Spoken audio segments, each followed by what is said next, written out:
Taking a look at the real cost of COVID in a different kind of way. We're not talking about, hospitalizations and positivity rates, but the mental toll on our body, specifically with our young kids. It's been hard for them. I mean, we keep hearing about more anxiety, more depression, and higher rates of suicide. So a group of high school kids in Boone County did something about it. Our Dustin Grove has their story.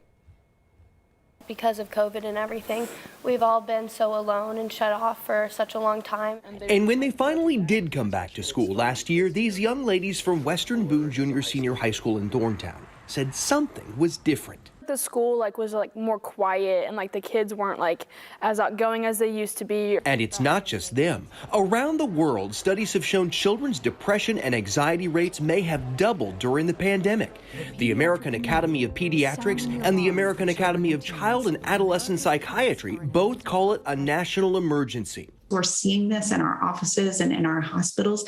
Just so many children and families who are really struggling. Do you think that there is a stigma when it comes to mental health?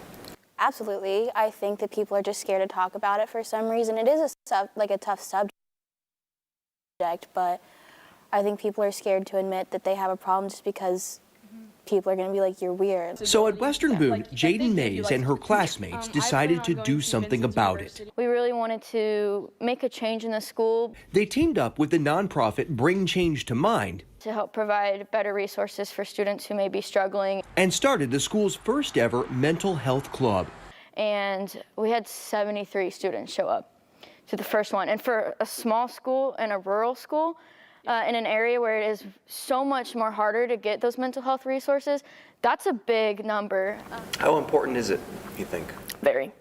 Because I think mental health is such a hush-hush topic in schools. We can't replace a therapist. We can't replace, the adults that are trained, that have the degrees.